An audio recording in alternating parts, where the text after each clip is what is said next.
RTNC.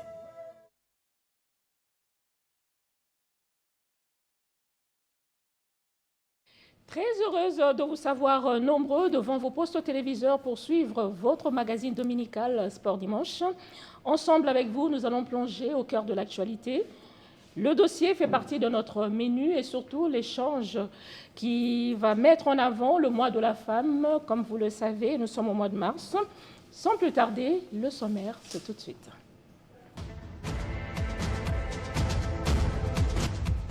Au sommaire, en football, Coupe du Monde de la FIFA 2026, J-16, avant les demi-finales des barrages intercontinentaux.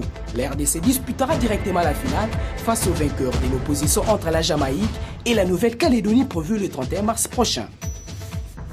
Football toujours, Coupe Interclub de la CAF 2025-2026, place à la manche allée des quarts de finale.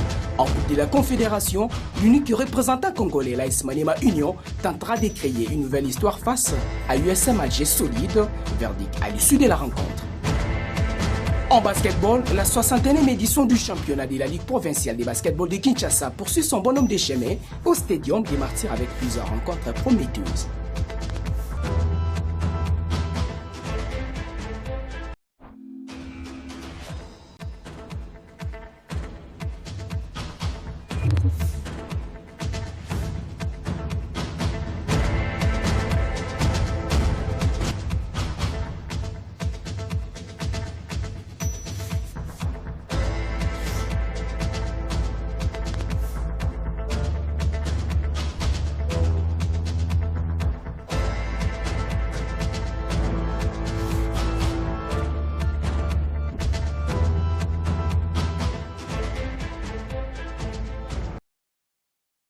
Bon dimanche, amis sportifs. Nous allons ouvrir cette émission par les interclubs de la CAF. Comme vous le savez, l'actualité oblige. Nous allons commencer par la Ligue des Champions avec le quart de finale. Ce week-end, fortune diverse de quart de finale. Allez avec Josolelo. Suivez cet élément. Le quart des finales aller de la Ligue des champions de la CAF ont confirmé la solidité de certains favoris, avec notamment la démonstration des forces des Sud-Africains de Mamelodi Sundowns face au stade malien. À Pretoria, les Brasilians se sont imposés nettement 3-0. Dominateurs, ils ont ouvert le score à la 34e minute par Koulisso Moudao. Après la pause, Brian Leon a doublé la mise à la 55e minute avant que Ikraham Reiners ne scelle les succès à la 74e minute, offrant un avantage confortable aux Sud-Africains avant le retour à Bamako. À Rabat, AS FAR de Gaëtan Lora et Pyramide FC des Fiston Maël et Kalala se sont neutralisés, un but partout. Ahmed Amoudan a ouvert la marque de la 8e minute pour les Marocains avant l'égalisation de Mahmoud Zalaka à la 52e minute. Aligné en pointe, l'international congolais Fiston Maël et Kalala est resté discret avant d'être remplacé à la 83e minute. Du côté AS FAR, Gaëtan Lora est resté sur le banc de touche. Toujours au Maroc, Al Hilal Omdurman de Steve Ebouela et Ernest Louzolo ont accroché la Renaissance sportive Berkane, un but partout. Les Soudanais ont ouvert le score par Mohamed Abdelrahman en première période avant l'égalisation des Marocains qui est intervenu dans les ultimes minutes sur un penalty transformé par Paul Basset. Le dernier quart de finale opposera deux géants du continent, Espérance Sportive Tunis de la Tunisie et Al Ahly SC d'Égypte. La rencontre est programmée ce dimanche 15 mars 2026 à 22h heure de Kinshasa au stade Hamadi Agribi en terre tunisienne. Les matchs retour prévus le 22 et 23 mars prochain seront décisifs pour la session au dernier carré.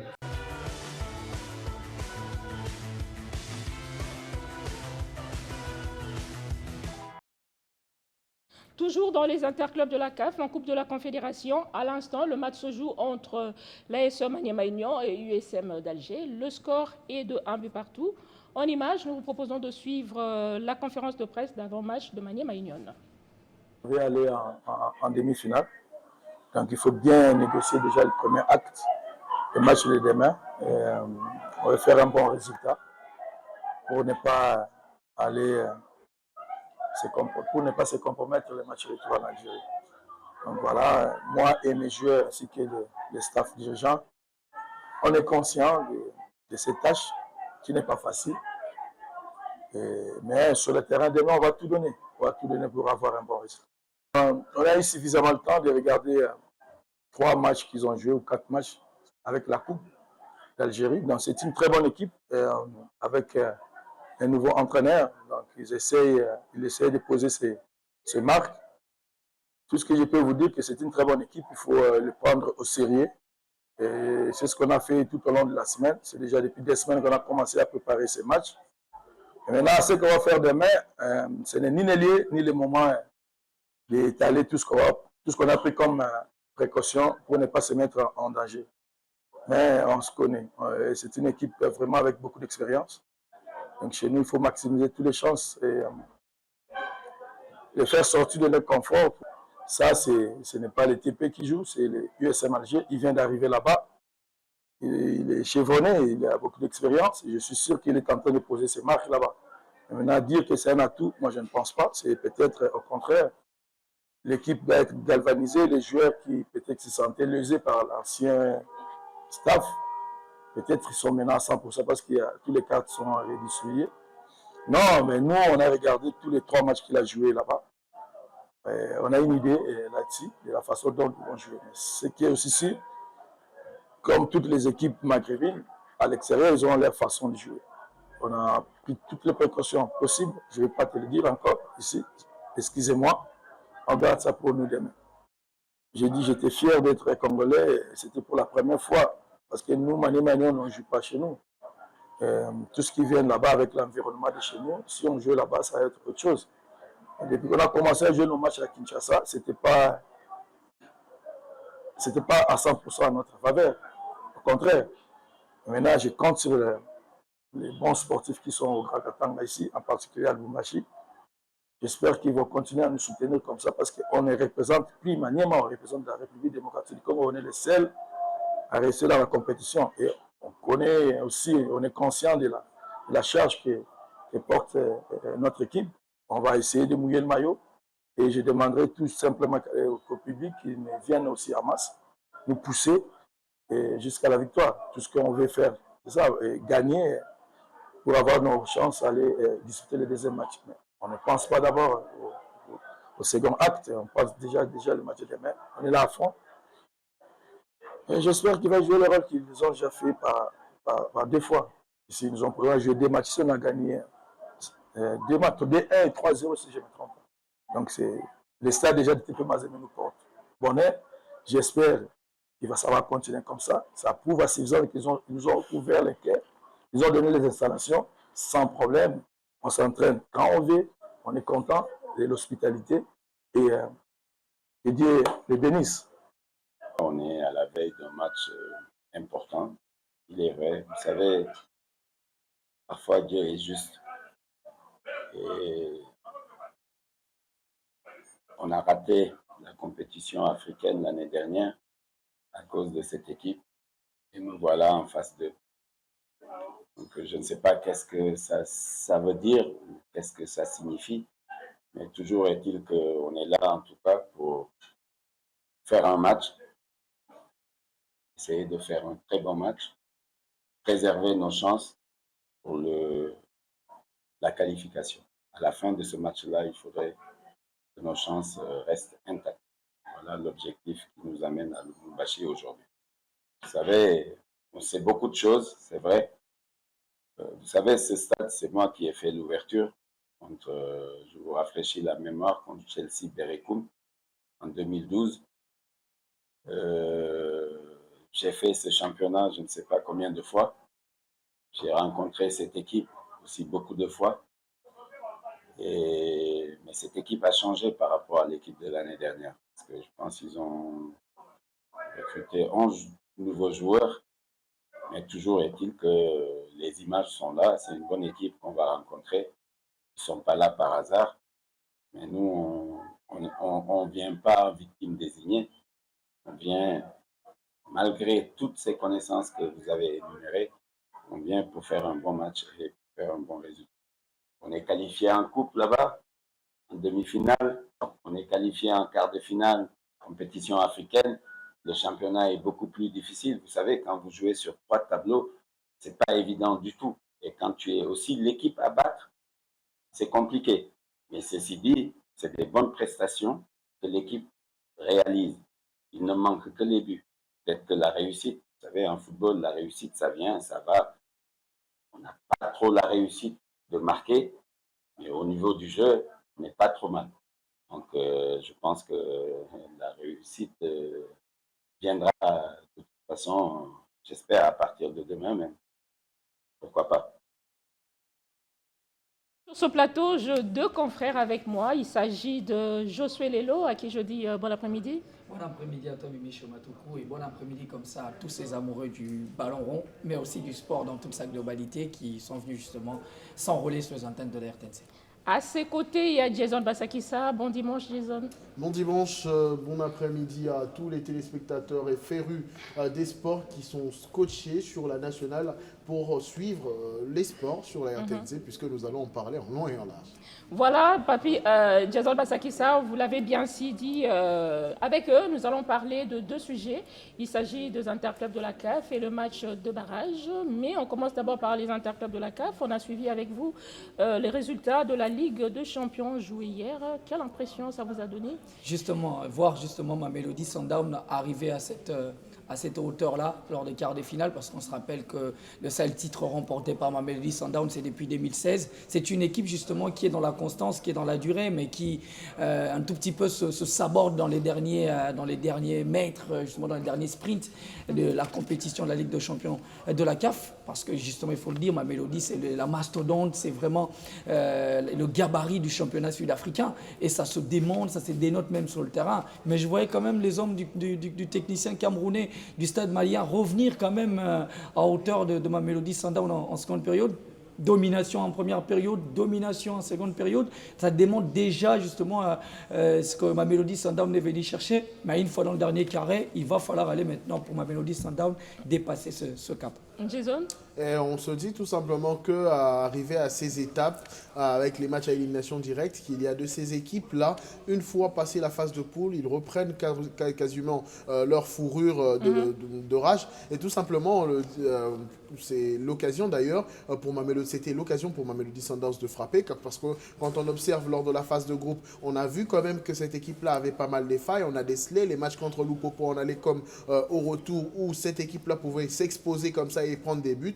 Mais maintenant là, quand il s'agit de matchs à élimination directe, ils se disent que voilà, on joue maintenant le va-tout, et c'est le moment où ces équipes entrent en jeu réellement. En tout cas, si on n'est pas bien préparé, on risque d'être confronté à plus dur qu'elle. Et Mamelodi Sundowns, ça fait parler tout simplement sa puissance hier. 3-0, c'est quasiment énorme. Et pour le match retour, c'est déjà une grande partie de sécurité, d'options prises avant le match retour. Voilà, nous allons aussi parler de la Coupe de la Confédération. On rappelle à nos téléspectateurs que le score de parité était d'un but partout entre Maniema Union et USM d'Alger, mais on rappelle que le match n'est pas encore terminé.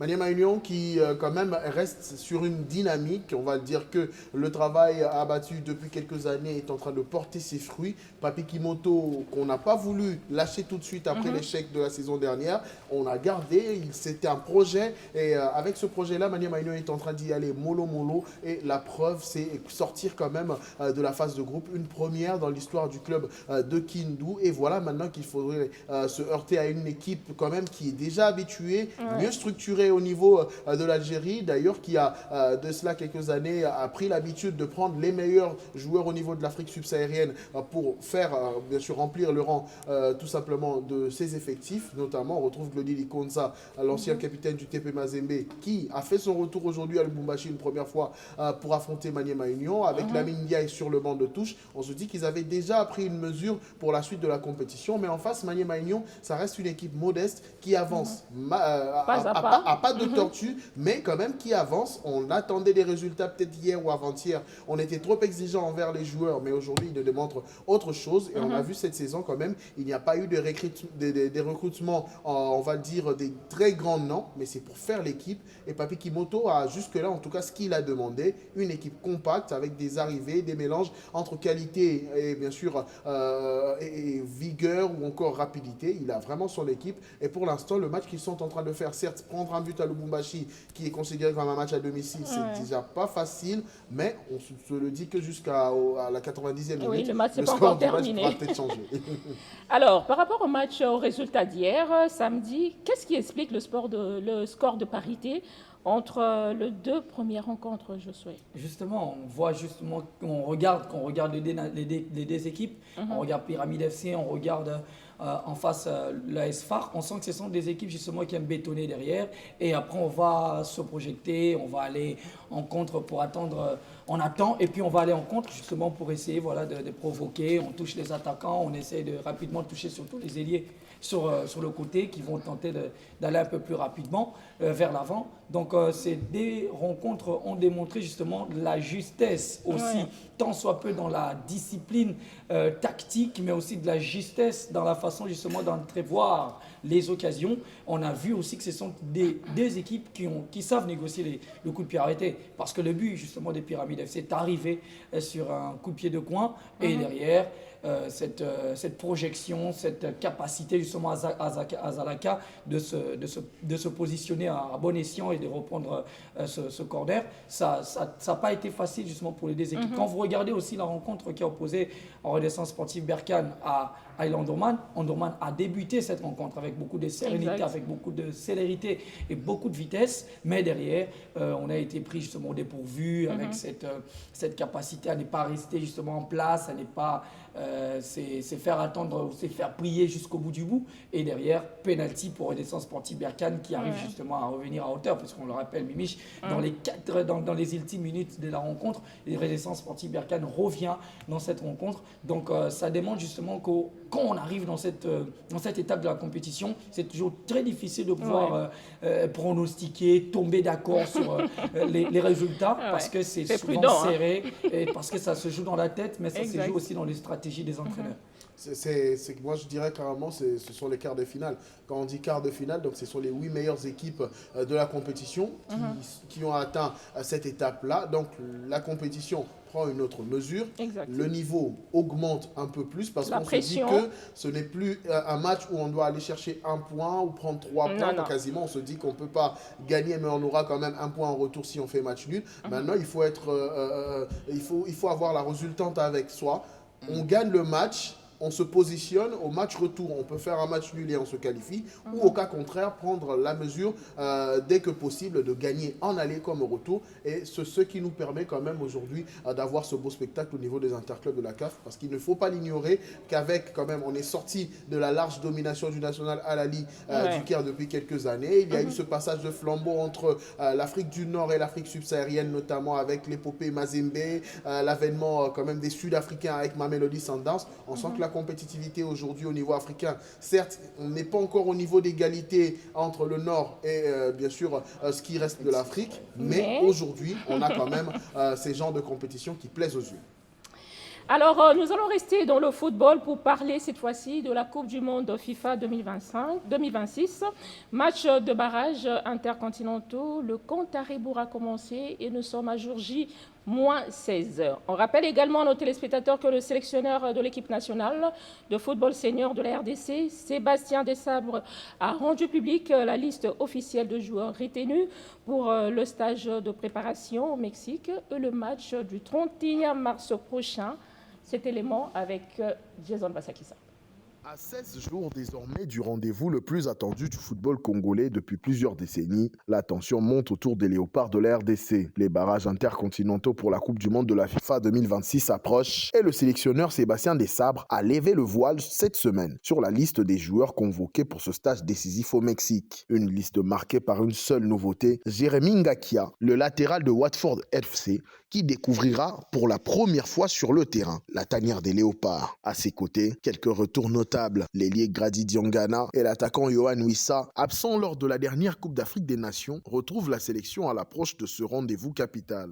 Mais comme souvent, cette liste soulève aussi des interrogations. Plusieurs joueurs en grande forme avec leur club n'y figurent pas. C'est le cas notamment de Afimiko Pouloulou, de Silas Katompa Mvupa, d'Oscar Kabwitz, joueur suisse du mois de février, ou encore du jeune Mario Stroekens, récemment revenu de blessure. D'autres noms régulièrement évoqués autour de la sélection, comme Ezekiel Banzouzi, Arnaud Kalimwendo ou Stéphie Mavididi, ne figurent également pas sur cette liste. Un choix assumé par le staff technique qui semble privilégier la continuité et l'équilibre d'un groupe déjà compétitif ces derniers mois. Car l'objectif est clair, être prêt pour le duel face au vainqueur de l'opposition entre la Jamaïque et la Nouvelle-Calédonie. Un adversaire qui se dressera sur la route des Léopards dans ces barrages intercontinentaux où se jouera peut-être l'une des pages les plus importantes de l'histoire récente du football congolais. À J-16 du grand rendez-vous, la RDC connaît désormais ses soldats. Reste maintenant à transformer cette liste en équipe capable d'aller chercher un rêve, celui d'un retour à la Coupe du Monde, plus d'un demi-siècle après la première et unique participation congolaise.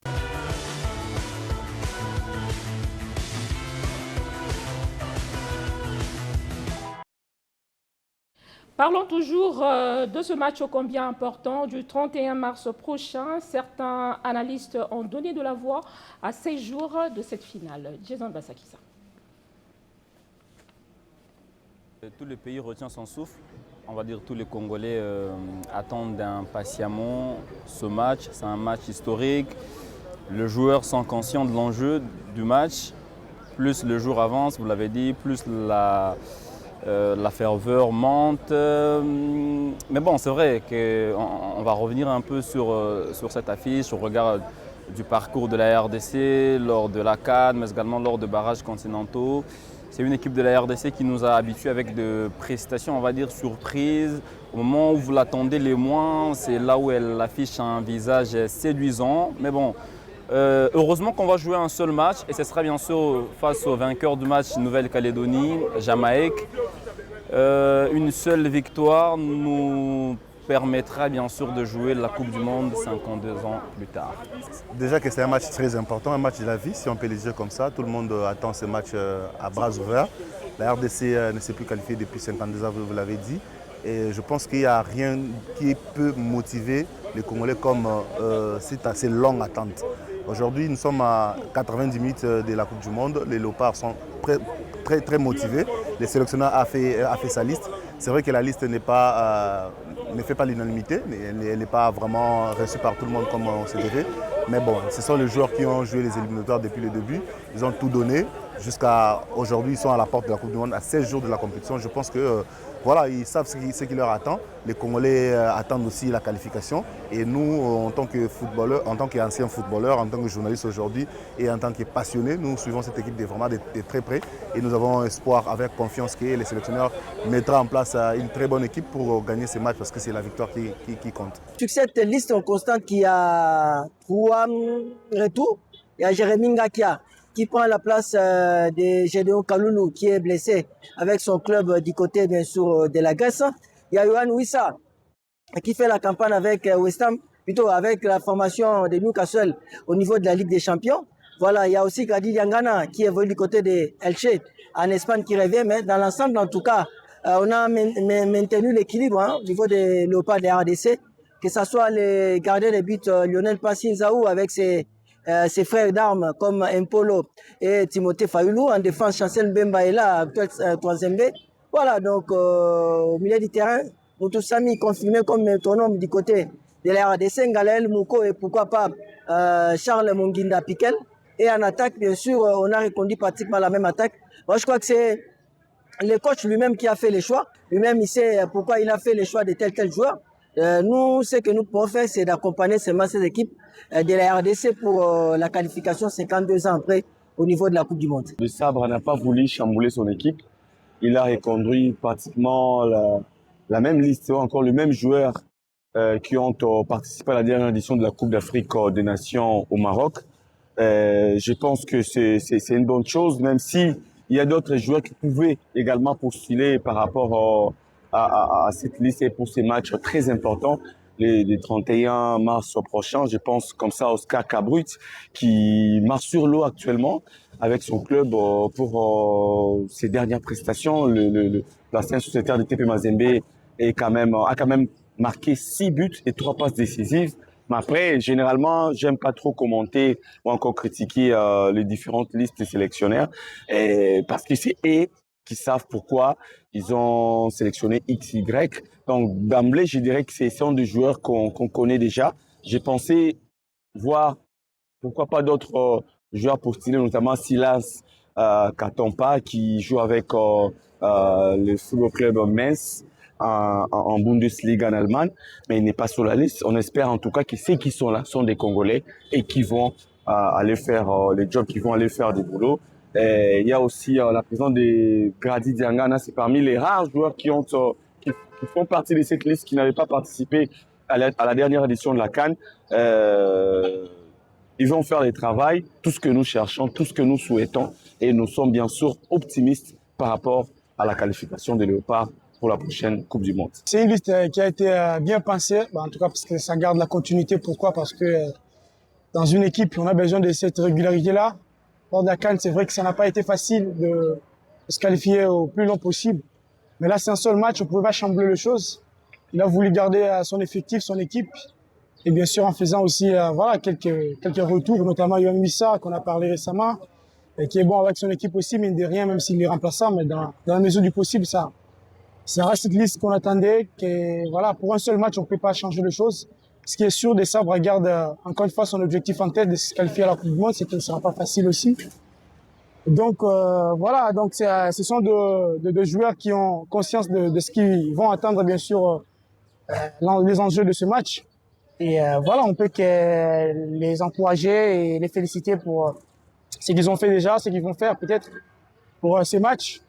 Et ce qui est sûr dans l'ensemble, ça reste un groupe motivé et envie de pouvoir donner la qualification à la RDC. C'est du classique de Sébastien Desabre. En tout cas, moi personnellement, je m'attendais à ce qu'il n'y ait pas trop de surprises. Et bien évidemment, il n'y en a pas également, puisque ce sont des habitués de cette sélection qu'on a retrouvée. On comprend Sébastien Desabre, il a juste voulu garder les gens qui ont déjà vécu avec la sélection congolaise. Alors on espère bien que ces choix-là vont être justifiés par rapport au fait que actuellement il y a certains joueurs qui ne sont pas en forme, mais qui se retrouvent quand même dans cette liste.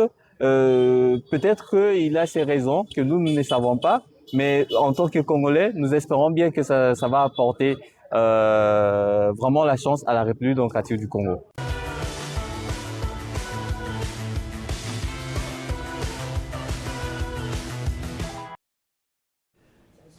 Toujours sur ce sujet, le coach Guillaume Ilunga a également donné son opinion sur cette affiche. Regardez.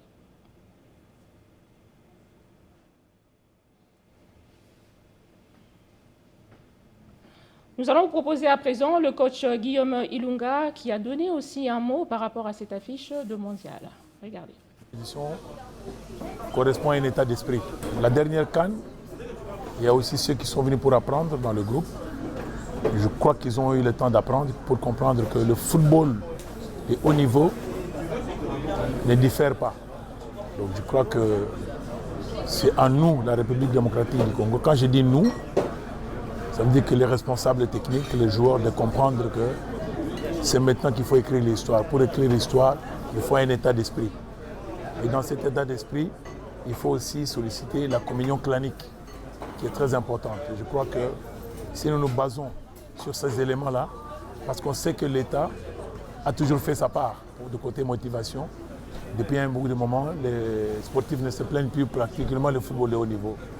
Reste à nous maintenant de rendre l'ascenseur aux contribuables congolais qui sont en train de donner le peu que l'État met à la disposition de nous, les footballeurs, pour ne pas les décevoir. Je suis aussi entraîneur, je serai toujours dans la même logique que des sabres, l'esprit de la continuité. L'équipe, c'est d'abord une âme. Et si vous voyez très bien, Desabre a respecté, il a gardé sa colonne vertébrale et aussi ses pistons qui ont l'habitude de grands rendez-vous et surtout qui connaissent sa philosophie.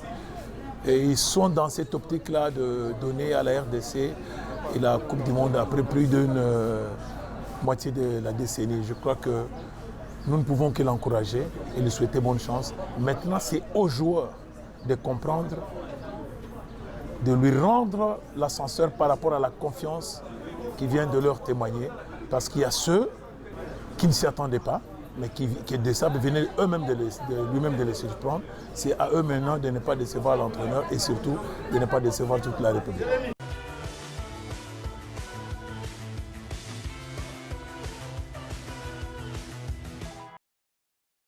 Alors, Jason Basakissa, puisqu'on parle du match de barrage, dans quelques jours, précisément le 31, mais avant cela, il y a un stage de préparation pour le Léopard.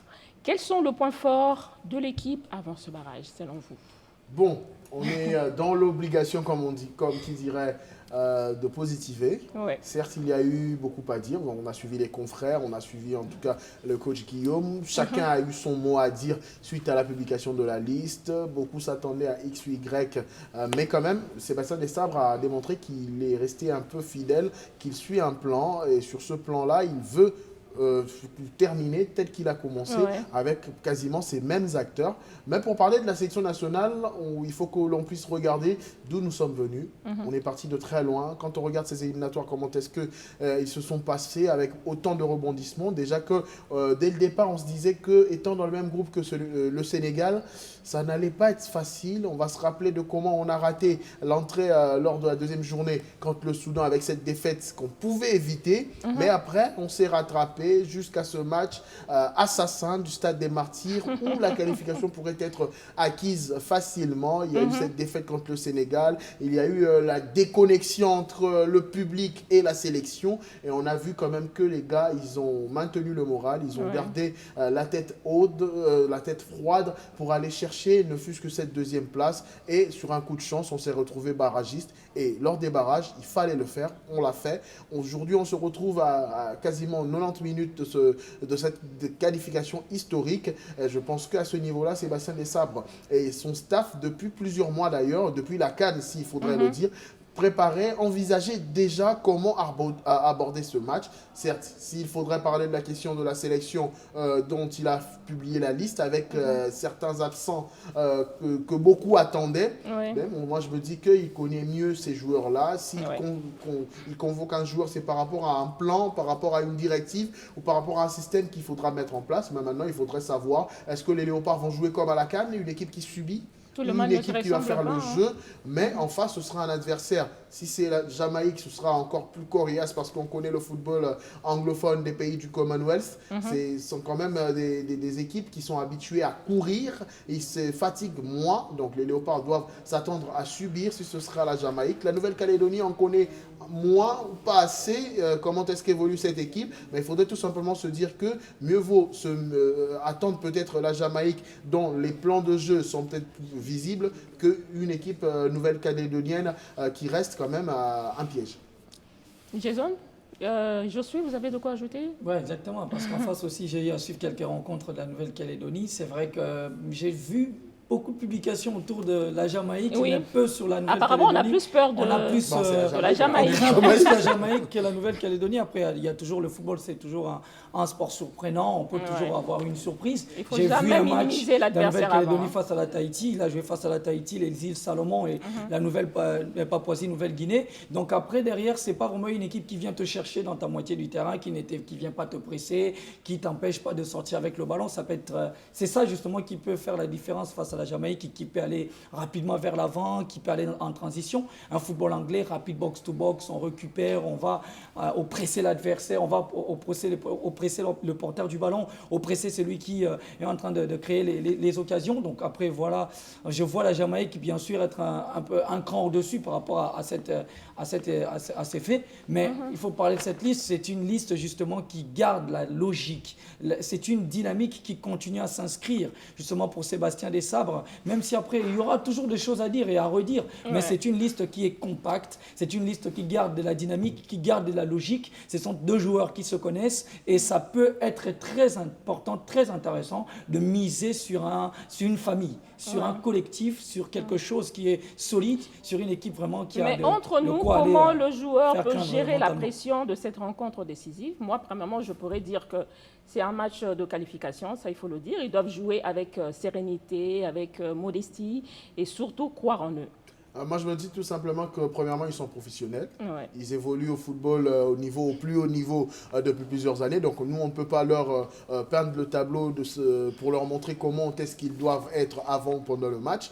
Mais j'aimerais un peu qu'on reste dans cet esprit-là avec lequel on a abordé les matchs des barrages au niveau de la zone Afrique. Pourquoi? Parce qu'il y avait quand même une sous-estimation de la sélection congolaise face à des équipes telles que le Cameroun. On se disait que le Cameroun, on n'a jamais battu. Et voilà, on s'est retrouvé dans un match sur terrain où les Camerounais avaient eu plus d'occasions. Mais la sérénité défensive de la RDC et quand même cette capacité à aller chercher ce match jusqu'aux derniers instants, c'est ce qui avait donné quand même de la confiance à la sélection. Et après, il y avait le Nigeria. Bon, moi, j'avais toujours pronostiqué une victoire des Léopards face au Nigeria, puisque le plus dur avait déjà été fait contre le Cameroun. Mais beaucoup voyaient l'armada offensive des Super Eagles avec Osimhen, Ademola Lookman et les autres. Mais par contre, sur terrain, on avait assisté à un tout autre spectacle. Le Nigeria qui s'est fait dominer de la tête aux pieds. Donc, ce qui démontre tout simplement à quel niveau ces Léopards-là peuvent muer tout simplement à une équipe qui défend tout un match et à une équipe qui peut dominer durant tout un match, quitte à savoir au niveau bien sûr du staff technique et à eux-mêmes des joueurs ce pourquoi ils vont jouer ce jour-là, parce qu'on joue pour gagner. Et quand on a la culture de la gagne, il y a une mentalité, il y a une façon de jouer. Et j'espère que bien qu'ils nous écoutent, ils nous suivent et ils entendent tout ce que le peuple congolais dit tous les jours. Et ça monte en eux. Et je me dis que ce jour-là, ils iront pour aller surprendre, ou pourquoi pas, ils iront pour donner la qualification. Comme qu'il a dit Théo Bongonda sur ses réseaux sociaux, que ils vont tout faire. Ils vont tout faire pour le peuple congolais et ils savent qu'ils sont attendus au tournant. Ils vont jouer le tout pour tout, Josué. Exactement, ils doivent jouer le tout pour le tout. C'est la nation justement qui vont aller représenter toute une nation. Je pense que ça va se jouer dans la tête. Je pense que ça va se jouer autour de quelque chose comme l'histoire et autres. Donc il va falloir aller vraiment se concentrer au bout du bout, mettre vraiment toutes les armes en place pour que le Léopard arrive justement à faire très mal, que ce soit la Jamaïque ou la Nouvelle-Calédonie. Ce qui est encore très important, Mimich, c'est que derrière,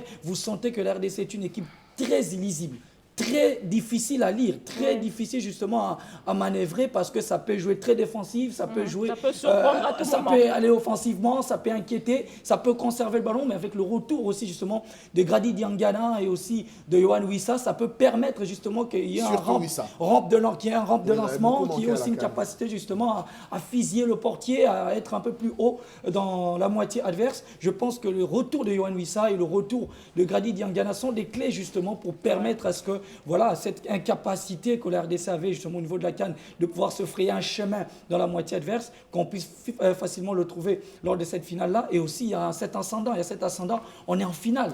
Je pense que ça va se jouer là. En finale, on attend justement la Jamaïque et la Nouvelle-Calédonie qui doivent jouer une demi-finale. Donc ça doit déjà transcender la RDC. Et je pense que c'est avec cet état d'esprit-là, ce mental-là, que les joueurs, justement, les Barkambou et les autres, viendront pour pouvoir mouiller les maillots pour élever justement le drapeau encore plus haut. Je comprends. Moi, je voulais rajouter en fait très rapidement.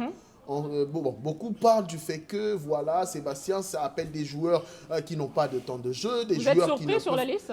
Bon, pas surpris, parce qu'on se dit qu'il y a une façon d'intégrer certains joueurs. On a vu les Moukaou et les Sadiki hier, c'était pas directement la sélection nationale qu'ils ont intégré directement, ils ont commencé quelque part. Moi, je me dis que c'est un travail d'ailleurs qu'on devait un tout petit peu féliciter des Sabres parce qu'il a fait ce travail-là d'aller approcher les jeunes un peu partout et demain, peut-être après lui, il va nous léguer ce travail-là. Il va léguer une nouvelle génération à la sélection nationale. C'est un travail de fond qui est en train d'être fait. Mais moi, je pense que d'abord, avec ceux-là, ces mecs-là qui ont sué, qui se sont battus corps, âme et esprit durant tous ces matchs, ils ont subi les insultes, les critiques. Donc, et aujourd'hui, ils méritent d'être là pour soulever le trophée, comme on va dire, de cette qualification 52 ans après. Nous allons rester dans le football pour parler cette fois-ci. Le processus électoral à la tête de la FECOFA continue de faire réagir dans le milieu de football congolais. À Kinshasa, le jeudi dernier, Aziz Makoukoula, désormais candidat déclaré à la présidence de la fédération, est monté en créneau après une rencontre avec les anciens footballeurs. Jason Basakisa.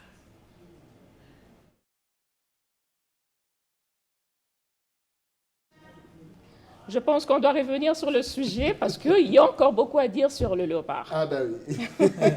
Oui, exactement. Et aussi, il faut parler justement de cette autre facette. Il y aura l'Irak qui va justement affronter soit la Bolivie ou le Suriname. C'est aussi une rencontre justement aussi transcendante. Derrière, justement, il faut parler de la RDC parce qu'on ne nous attendait pas justement lors des barrages africains. C'est que le RDC a démontré face au Cameroun, face au Nigeria. Je pense qu'il va falloir aller revenir avec ça. Et Jason l'a dit aussi, quand on parle justement de ces joueurs qui ont très peu de temps de jeu, qui viennent jouer, par exemple, Batoubin Sika, il venait à peine de rejoindre l'AL Limassol au niveau justement de la Grèce. C'est très difficile d'intégrer directement une équipe que vous avez rejoint. C'est la même chose avec Yohan Wissa aussi, qui a des difficultés pour intégrer tout de suite Newcastle United parce qu'il y a déjà une physionomie, il y a déjà une dynamique qui est en train de s'inscrire. Si vous venez par exemple lors de l'intersaison, vous avez une chance justement de vous inscrire dans une équipe et d'être titulaire. Mais lorsque vous venez pendant le mercato hivernal ou lorsque vous venez en cours de saison, c'est très difficile pour vous de vous intégrer directement. Donc moi je pense que ce joueur-là,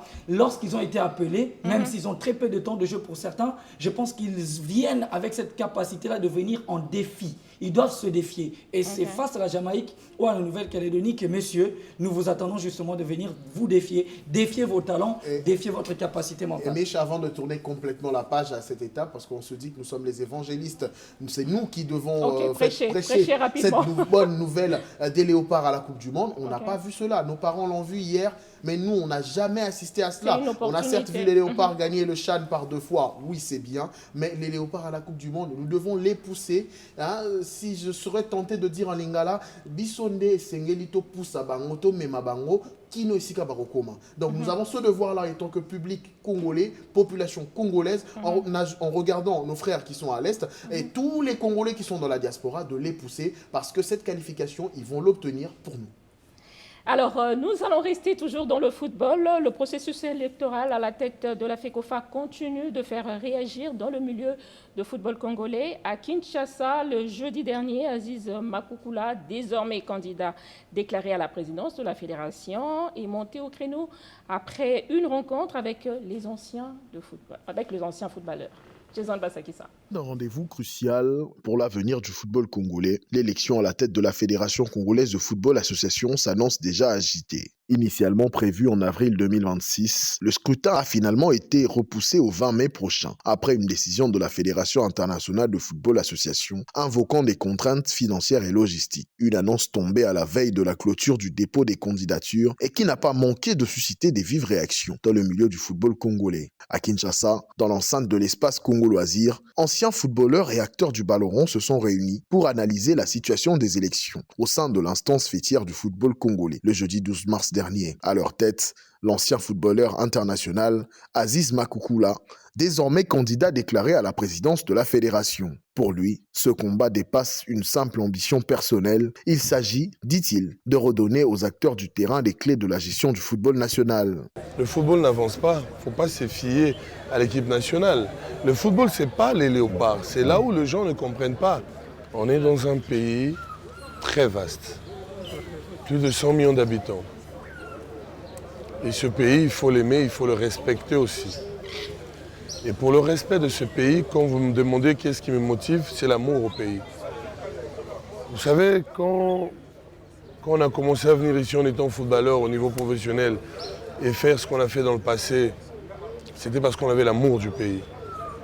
Je n'étais pas dirigeant de quoi que ce soit comme club, mais on a fait des efforts toujours pour ce pays en emmenant des jeunes footballeurs à aller triompher au niveau international. Mais au-delà des tensions politiques, Makoukoula pointe aussi les divisions internes au sein des anciens joueurs eux-mêmes. Il regrette notamment le manque d'unité entre figures du passé, citant certains noms emblématiques, et appelle à un front commun pour peser réellement dans le processus électoral. Une décision de report qui alimente les soupçons.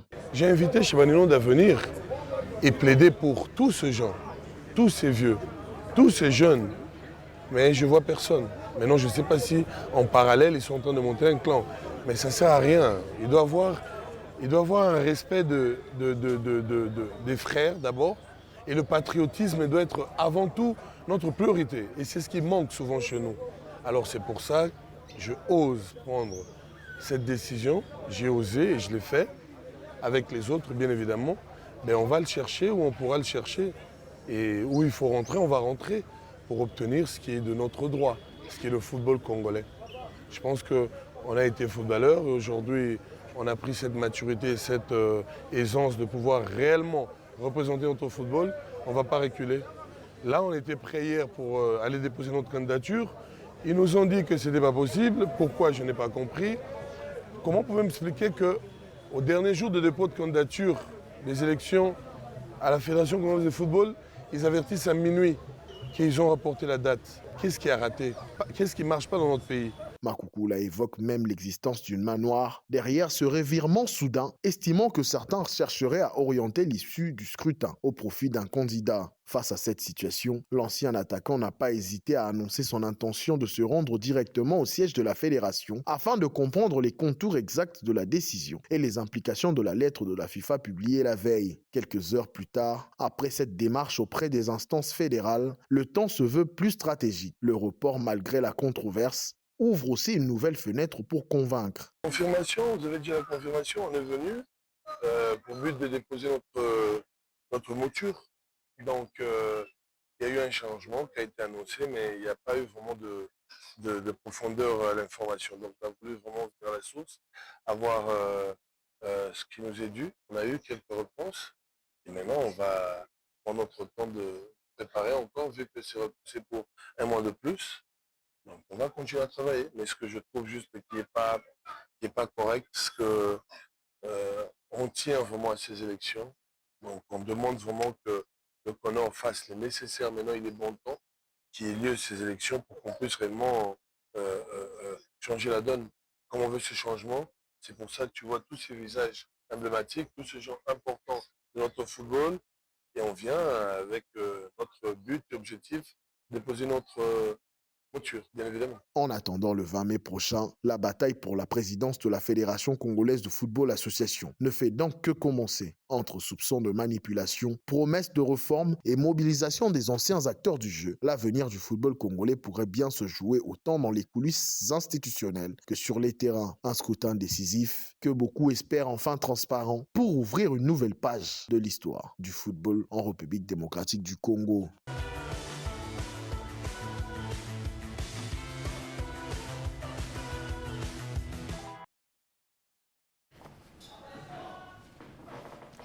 La publication du calendrier réaménagement des élections au niveau de la Ligue nationale de football et de la FECOFA. Quelques dates épinglées avec nous, à savoir le 2 mai 2026, élection à la Ligue nationale de football de jeunes. Le 3 mai, élection à la Ligue nationale de football féminin, l'INAFOOT en sigle. Le 4 mai 2026, élection à la LINAFOOT.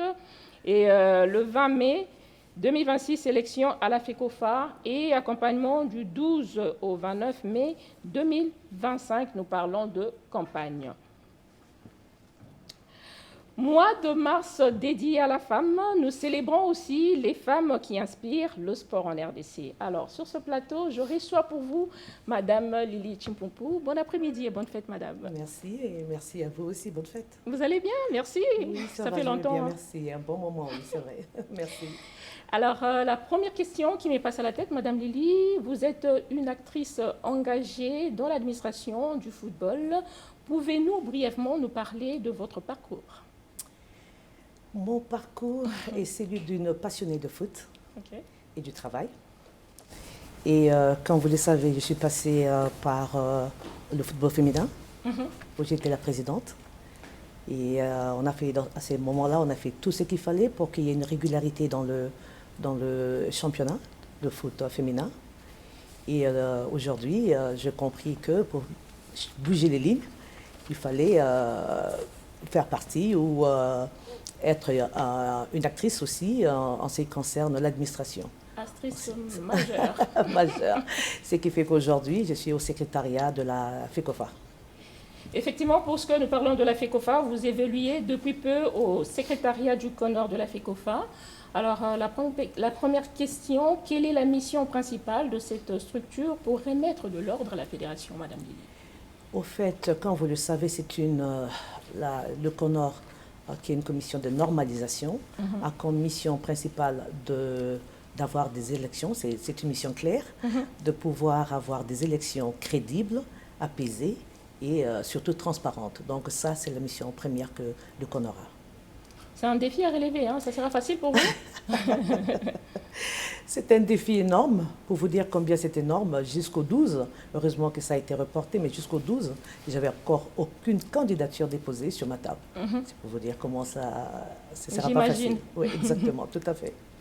Alors, Madame Lily, puisque vous avez évolué aussi au sein du football féminin, Comment vous trouvez le niveau de nos jeunes filles?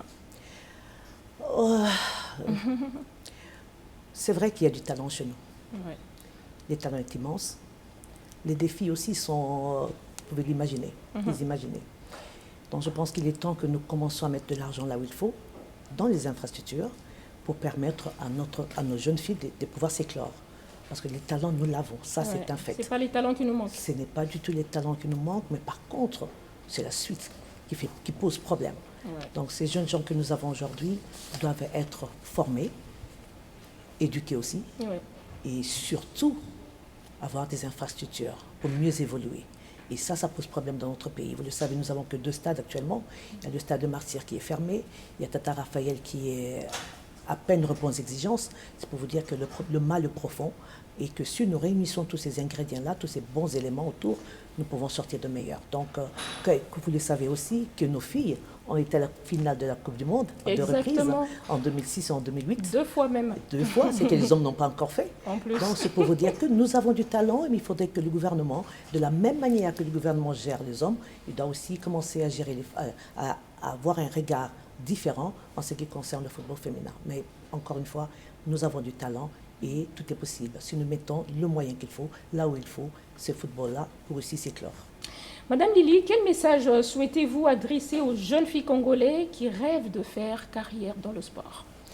Oh, tout est possible, hein? Tout est possible. Elles doivent continuer à rêver. Elles doivent continuer à rêver, à se former, à s'entraîner, parce que ça aussi c'est très important. Mais elles doivent rêver. Donc rêver d'être un jour...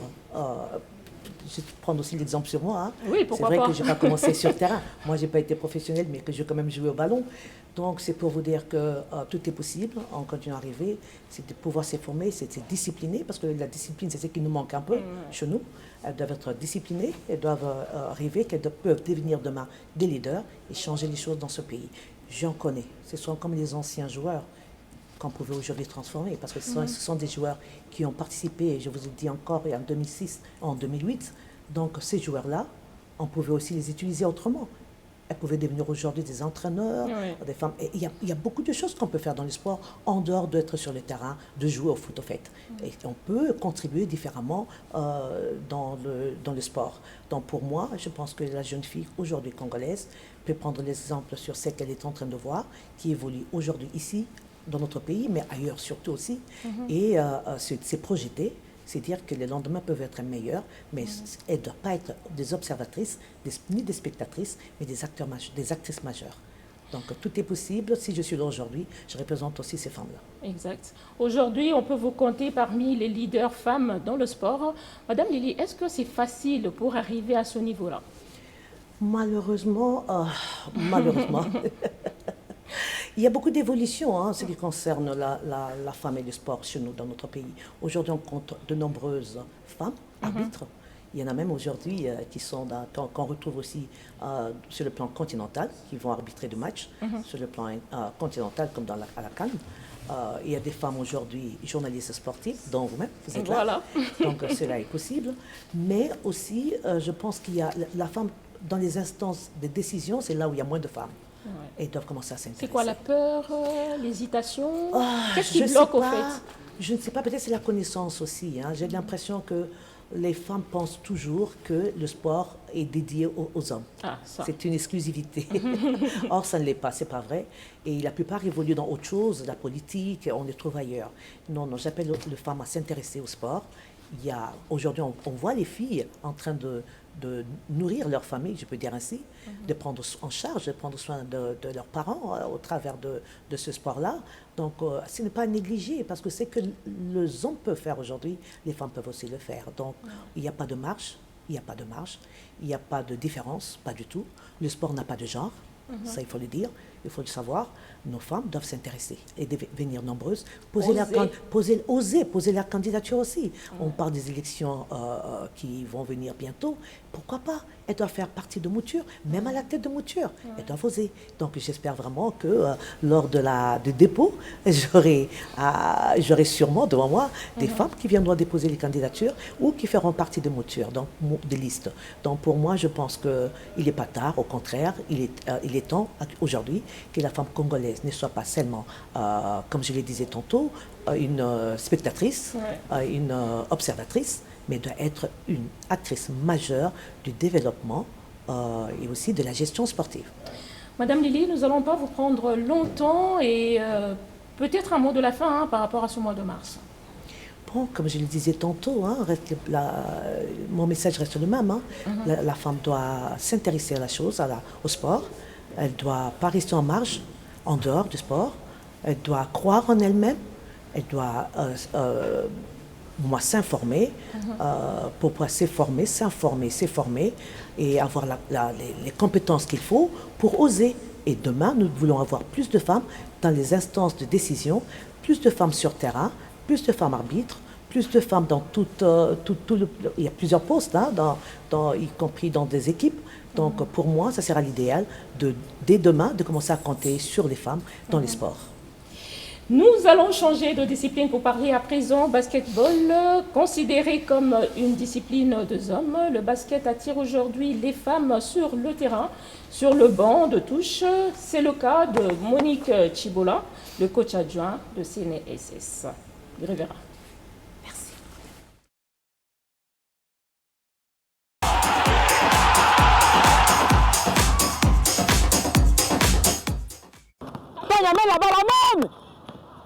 Ceux qui m'ont vendu ici, voilà, maintenant on joue.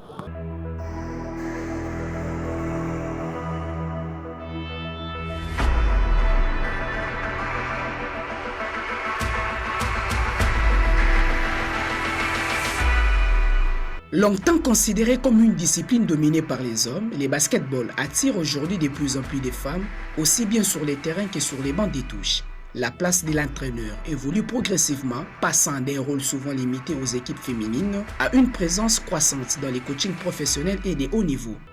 Portées par leur passion du jeu, leur détermination et leurs compétences, les femmes s'imposent peu à peu dans ces domaines. Même si leur nombre reste encore réduit, plusieurs entraîneurs congolaises contribuent activement au développement du basketball, notamment dans la formation de jeunes talents et l'encadrement des clubs.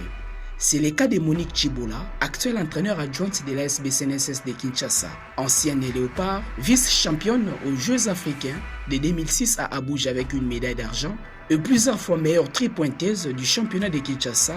Elle revient sur son parcours. Premièrement, le basket, c'est une discipline que j'aime beaucoup. C'est une discipline que moi-même j'ai dû pratiquer pour enfin terminer aujourd'hui comme entraîneur. Ce métier de coach, ça fait 3 ans. Je fais mes débuts chez le BC Tourbillon de Lemba. C'est là où j'ai appris juste après le départ de Youyou Mwadi. C'est là où je fais mes débuts du basket. En tant que joueuse, dans des sélections, j'ai dû aussi jouer. Et aujourd'hui, voilà, je deviens moi-même coach. Par sa discipline, son sens tactique et sa capacité à gérer un groupe, Monique Chibola démontre que la compétence n'a pas de genre. Elle retrace son expérience et les réalités de son rôle d'entraîneur. Une séance d'entraînement, ça se prépare à la maison. Vous rentrez, vous avez fini votre séance telle que d'aujourd'hui. Vous devez d'abord réfléchir, qu'est-ce que je dois donner. Donc il y a toujours un planning qui se fait du lundi à vendredi. À moins qu'il y ait un match là où il y aura changement de séance d'entraînement. On ne peut pas improviser. Donc la séance d'entraînement a été toujours préparée. Quand on est dans un coin calme et tranquille, on réfléchit quoi faire pour la semaine ou quoi donner aux athlètes demain. Pour moi j'aime que mes athlètes travaillent plus le 1 contre 1. Le 1 contre 1, j'aime que les joueuses puissent tirer. Le tir à 2 points, le tir à 3 points, comme moi-même j'ai été plusieurs fois publicité meilleure tripointeuse.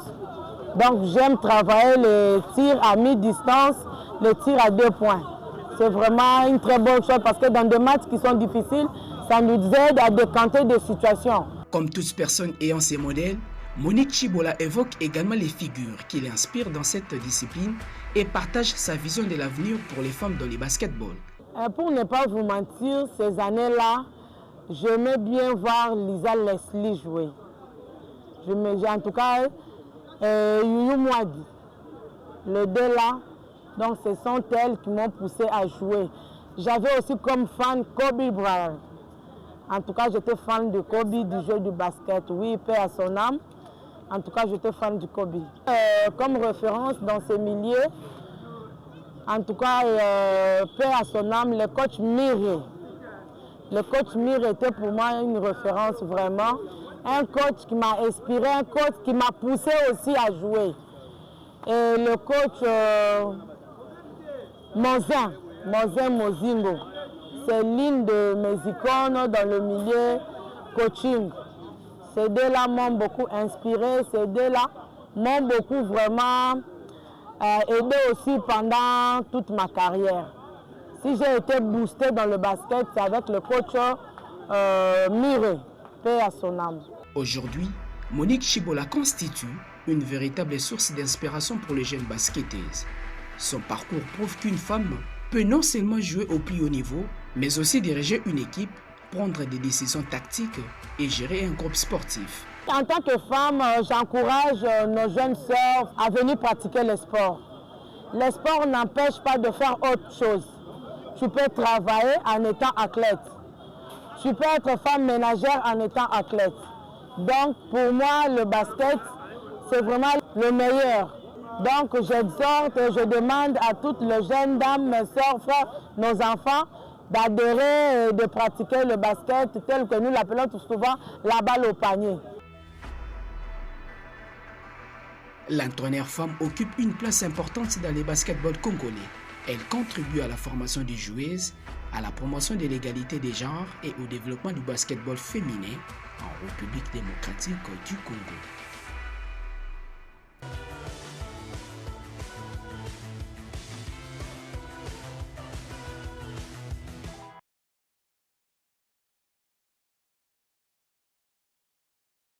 Basketball toujours, poursuite de la 61e édition du championnat, la Ligue provinciale de basketball de Kinshasa, au Stadium de Martyrs en 2 versions. Le détail dans cet élément de Grébert-Attente.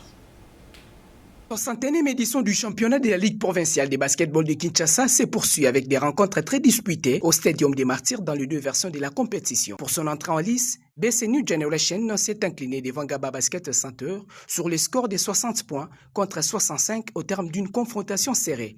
New Generation a été dominé au premier quart-temps, 18 points à 11, avant de réagir au deuxième quart-temps, 17 points à 10 grâce à une meilleure adresse au panier. Les deux équipes sont ainsi rentrées au vestiaire sur un score de 28 points partout. Au retour de la pause, Ngaba Basket Center a repris l'avantage en remportant le troisième quart-temps, 18 points à 11. Malgré un sursaut de New Generation dans les derniers quart-temps, le club de Ngaba a conservé l'essentiel pour s'imposer, 65 points à 60. Promis cette saison, Ngaba Basket Center crée la surprise. Dans l'autre rencontre, City Kauka Basketball Club s'est imposé face au BC Banalingwala sur le score de 55 points à 41. City Kauka a dominé les premiers cartons par 18 points à 13, les troisièmes par 15 à 8 et les quatrièmes par 13 à 9, tandis que BC Banalingwala n'a remporté que le deuxième carton, 11 points à 9. En somme, la Liprobakin s'est poursuivie au Stadium des Martyrs avec des affiches de plus en plus disputées.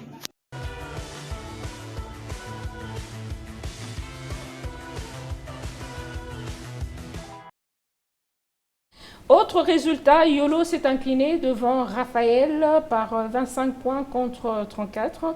BCCNG a perdu devant BC Ngalema 41 points contre 83. AJKM s'est incliné devant... Je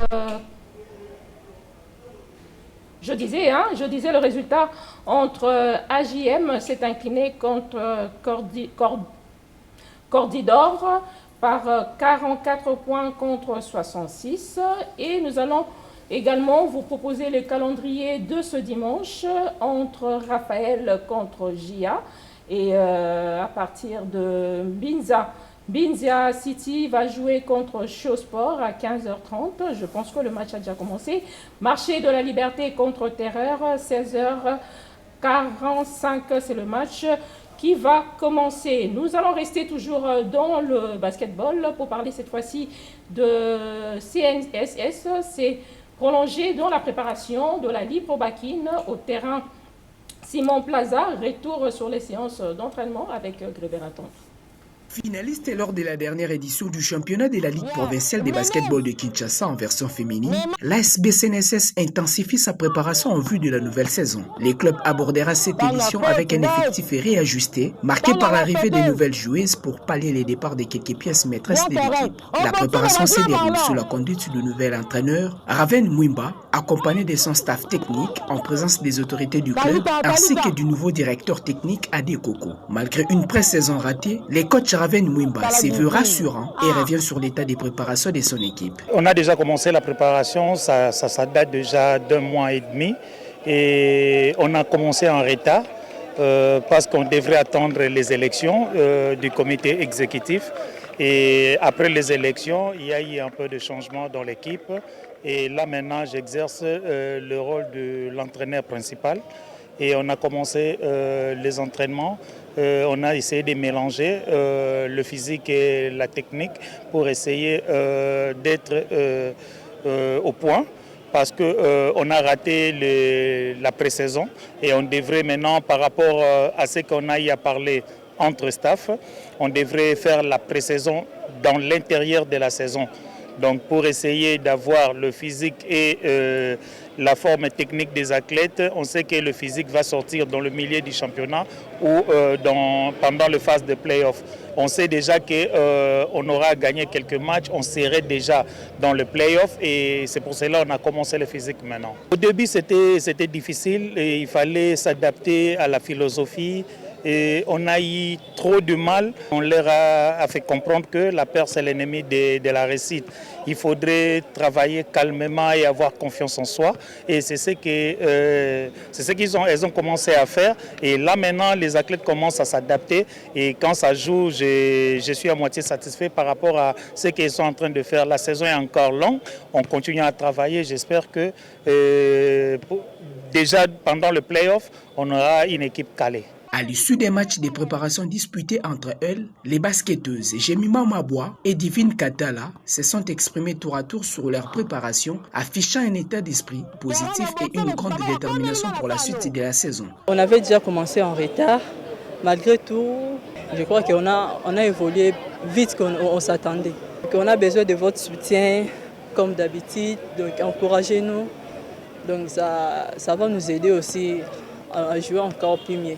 L'entraînement se passe vraiment très bien, malgré qu'on a commencé vraiment en retard, mais le coach fait de mieux pour qu'on puisse être en forme et qu'on puisse bien débuter notre match de l'Hippogwakin. On travaille presque chaque jour, ça fatigue, mais je vais promettre à tout le monde qu'on puisse avoir toujours la force, la confiance, on garde notre confiance pour qu'on puisse gagner notre place à l'Hippogwakin. Club féminin emblématique de Kinshasa au palmarès élogieux, notamment avec son sacre à l'Hippogwakin en 2023, l'ASB CNSS ambitionne d'écrire une nouvelle page de son histoire en réalisant une saison à la hauteur de ses ambitions.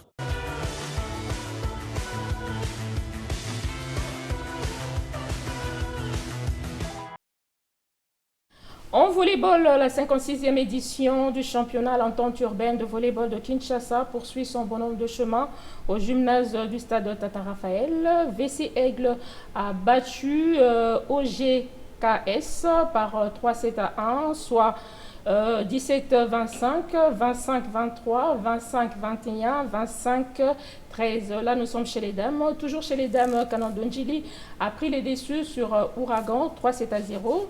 Chez les dames, toujours, soit 25-7, 25-15, 25-9. La loi a battu la Gracia par 3-7 à 0. Chez les dames encore, soit 25-21, 25-20, 25-20. Et Garde républicaine a pris les déçus sur Madaka chez les messieurs cette fois-ci par 3-7 à 0, soit 25-20, 25-19, 26-24. Et sur ce plateau, nous allons accueillir notre invité convenablement avec la réalisation.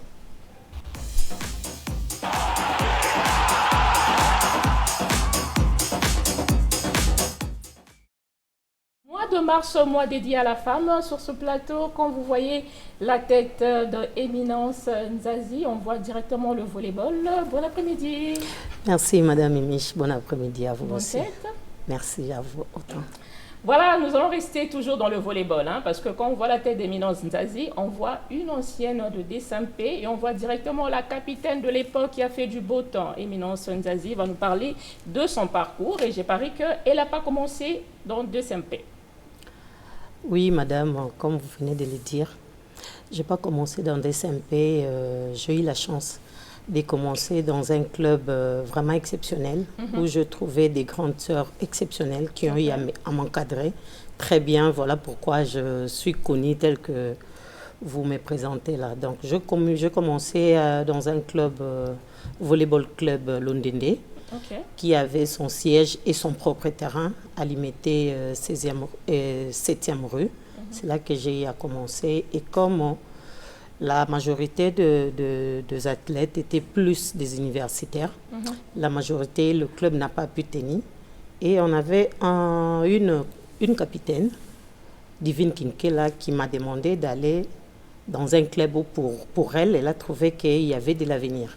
Donc c'est le club Ouragan, qui a son siège au niveau de l'Athénée de Lingouala. C'est là que le club s'entraîne. Et j'ai eu une très très belle formation avec le coach Romain qui a permis que le vert blanc puisse me voir et puis me solliciter pour aller terminer ma carrière au sein de DSMP, un club que je porte toujours dans mon cœur. Alors, Madame Eminence, comment voyez-vous aujourd'hui le rôle de la femme dans le sport? Le rôle de la femme au sport aujourd'hui est très capital. Mais malheureusement, les femmes ne se donnent pas vraiment trop à ça.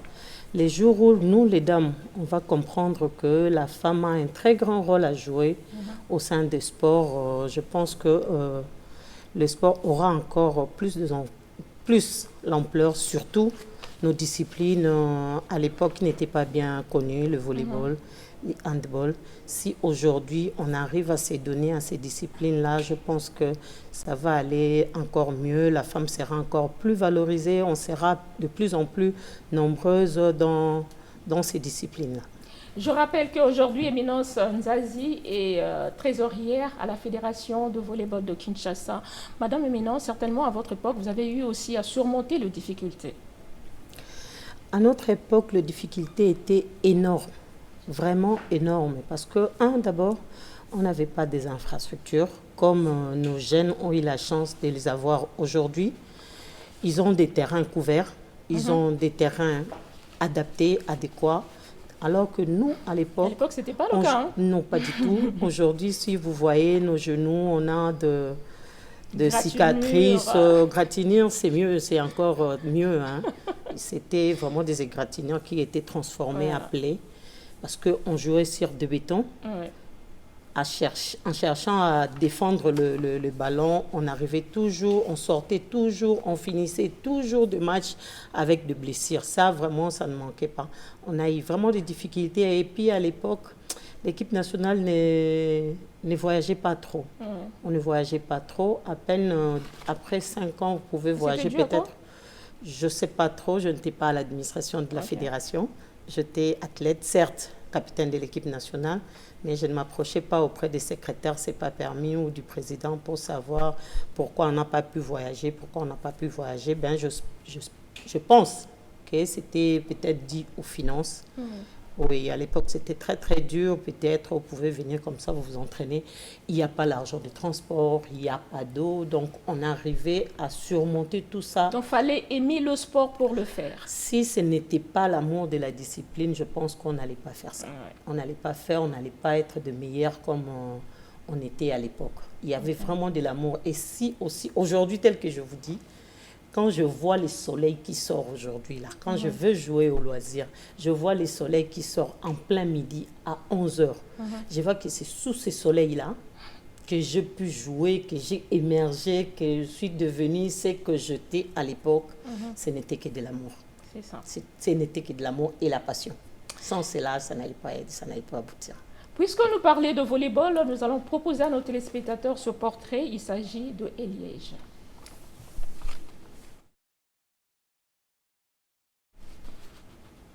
Nous allons proposer à nos téléspectateurs le portrait. C'est vrai qu'on dit, le sport, on croyait souvent que ce n'est que les garçons qui peuvent le pratiquer, mais aujourd'hui, il y a aussi des dames dans le sport et nous vous proposons ce portrait de Eliège.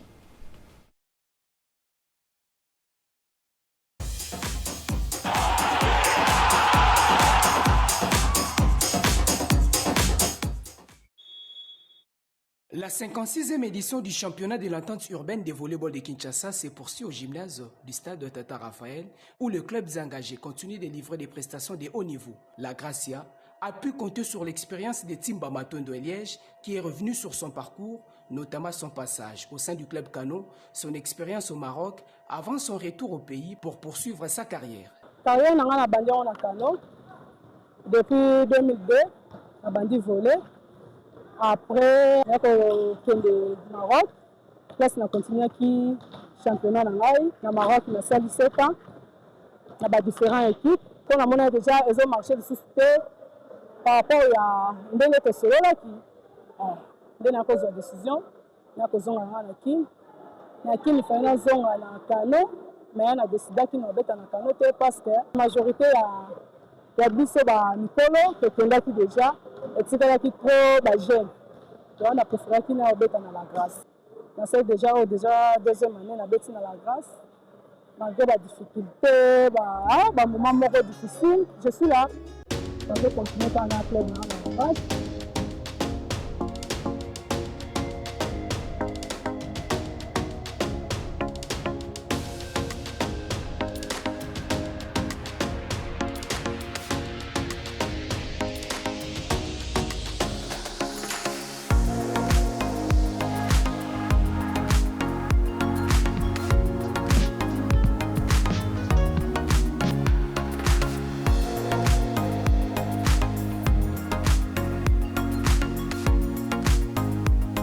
Ezaki souhait na ngai ya kobeta vole ngai nde koprefere kobeta basket baninga yanga tozalaki na bango veni moko tone bando kende ensemble ya kobeta vole parceke na ndenge koanvie bango kua ngai bino bokendaka kobeta vole me ngai linga nanga vole te ngai linga basket nde sikoyo bango balobi na ngai toyamekana mi vole nayebi kamai na ngai bamemanga mpenza ya vole ezaka belange kidonga azo na france tokende tobeta mbete na kozwa buya vole. La carrière nanga na minute naza lola na fait 26 ans ya carrière. On a expérience à taille à moutié na vole. Na beti ba compétition de l'air, ba compétition internationale pro, na beti des africains. Donc tous les compétitions na beti.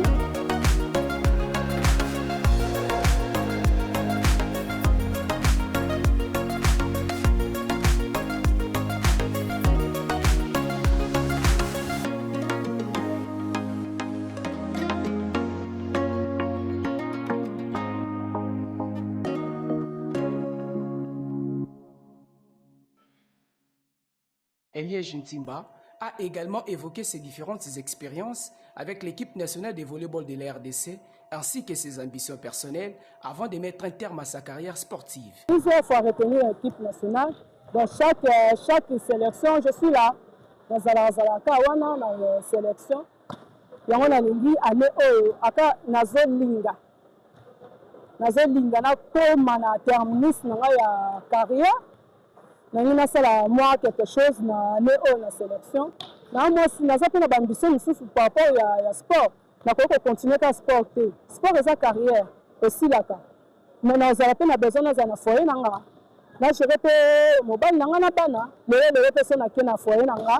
Na ko continuer nanga sport. Taille nanga eza naza 1m70, naza ha mukuse. 1m70 na pesaka 62. Nga couleur nanga préférée za bleu blanc. Ponga vraiment la bête na Kano, tondé la taka bleu blanc, na zaranga fan ya Kano, parce que je suis joueuse de Kano. La bleu blanc, malgré naza minute la grâce. Na pensé qui déjà que il faut na kenda s'entraîner na bana Kano. Ba jeune joueuse à Kano, na qui peut ça ba entraînement. On est à Benanga, il faut na comme entraîneur. Na robanda ba formation ba entraîneur, ce que bandi.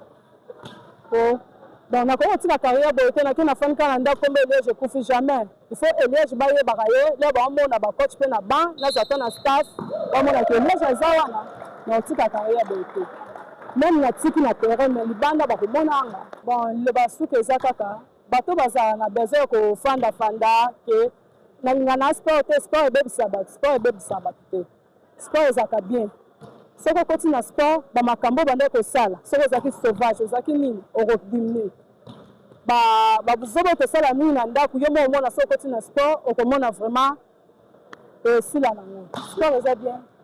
Déterminée et ambitieuse, Eliège Ntimba et ses coéquipières affichent clairement leur objectif, aller le plus loin possible et viser les sacres dans cette édition du championnat.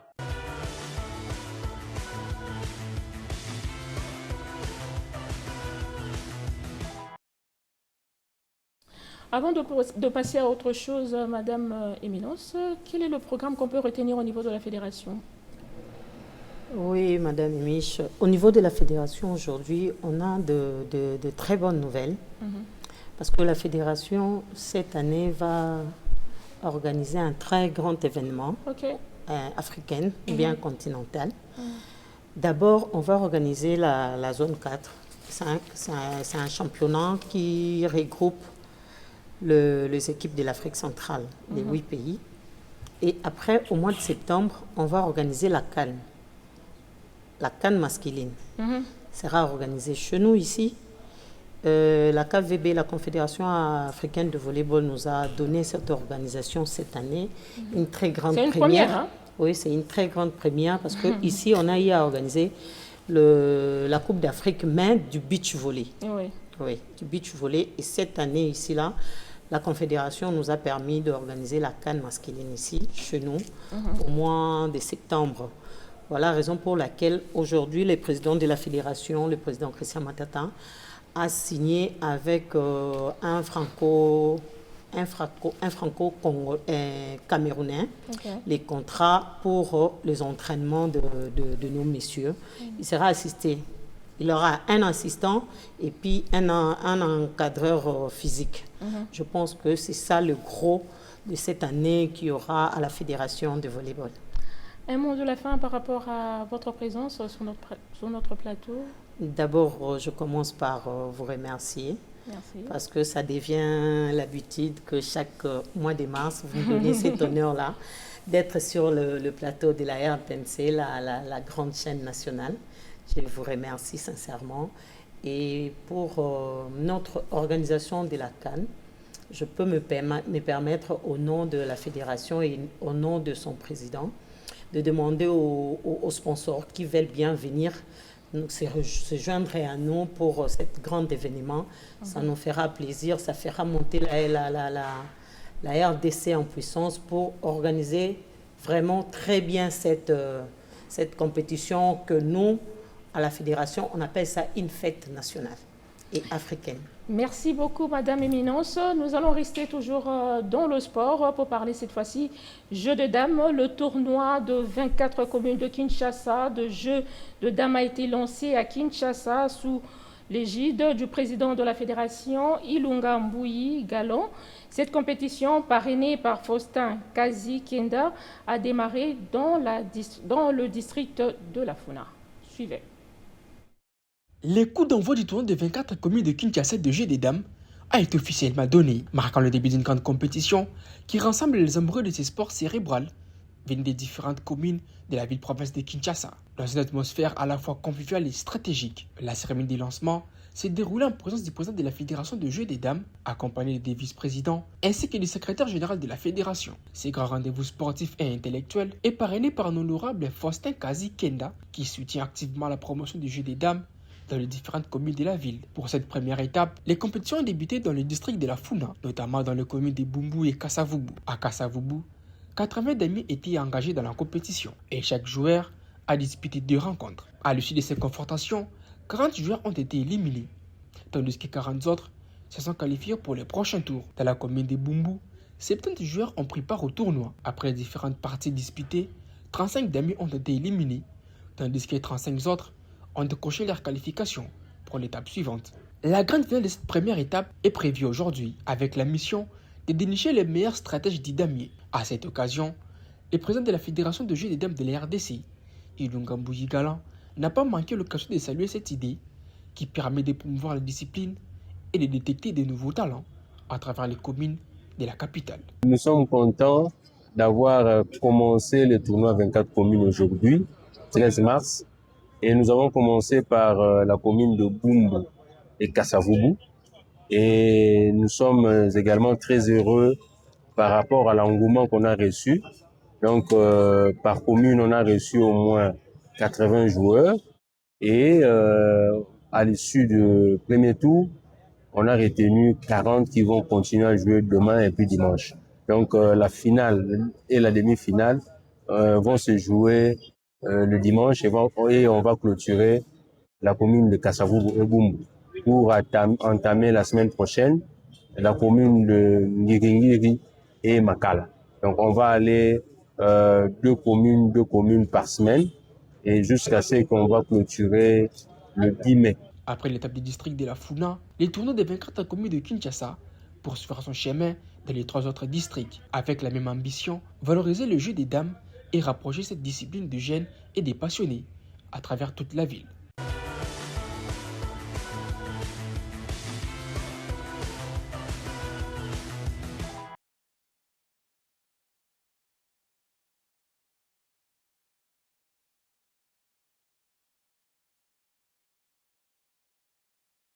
Lutte associée, le 16e championnat national à la lutte se sont ouverts à Kinshasa, ville haute, au gymnase du stade Tata Raphaël, à la grande satisfaction du président de la fédération, Eric Kinzambi. Plus de détails dans cet élément de Josué Lelo.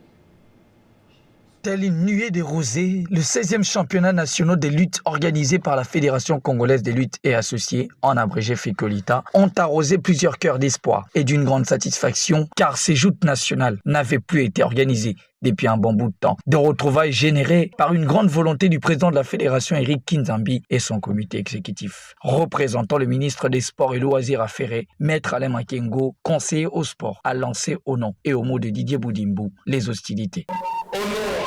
De son excellence, monsieur le ministre des Sports et Loisirs, Maître Didier Boudimbu, je déclare officiellement ouvert le championnat national des luttes associées. Vive la jeunesse congolaise, vive le sport congolais, vive l'unité nationale et vive la République démocratique du Congo. Secrétaire général du comité olympique congolais, coq en sigle, Alain Badiachile, présent au gymnase, a tenu à rappeler la progression notable de sport de combat, soulignant qu'un regard plus approfondi du gouvernement permettrait une reconnaissance nationale de ces sports. La fédération abat un grand travail. Les cadres techniques abattent un grand travail et cela mérite le regard positif des décideurs politiques. C'est ça l'impression que j'ai en ce moment. Et en tout cas, je n'ai pas peur d'être contredit par ceux qui suivent la prestation de cette fédération en ce moment. Pour sa part, Eric Kinzambi s'est félicité de la volonté mise en place pour réussir cette organisation, en y associant surtout les athlètes de l'arrière-pays. Je me fais être heureux parce que ce qui était un rêve il y a quelques jours est devenu une réalité. On vient de lancer officiellement l'ouverture du 16e championnat national de lutte de la RDC. Après beaucoup d'années, cette fête sportive ne s'est déroulée plus pour plusieurs raisons, mais cette fois on a tenu et on vient de réunir les athlètes de province pour le sport. Sa satisfaction et sa volonté ont rencontré les sentiments des athlètes et cadres réunis autour d'un tapis commun sans couleur. C'est un grand honneur pour notre province parce que ça faisait vraiment longtemps que le Katanga ne s'est pas présenté aux championnats nationaux. Grâce au génie du gouverneur Martin Kazembe-Choula et celui aux efforts du président de la fédération ainsi que du staff, la Ligue provinciale du Katanga. Alors voilà, aujourd'hui, ça devient une réalité. Le Katanga s'est présenté aux championnats nationaux. En clair, après ces championnats nationaux, les équipes nationales dames et messieurs des différentes catégories ayant des athlètes sélectionnés dans différentes provinces iront représenter la RDC au championnat d'Afrique prévu à Alexandrie en Égypte au mois d'avril et mai prochain. Tout est fin prêt.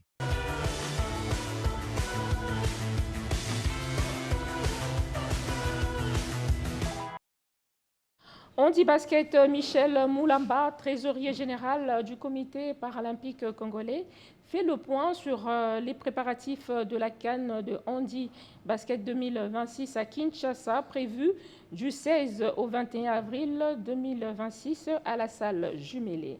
Grévérin pour ce détail. Sentiment de joie, parce que le mouvement paralympique était considéré hier comme un mouvement où les gens ou les personnes handicapées venaient s'amuser. Et beaucoup de gens ne comprenaient pas que c'était la pratique réellement du sport. Mais aujourd'hui, nous, comité paralympique, nous sommes dans la joie de voir que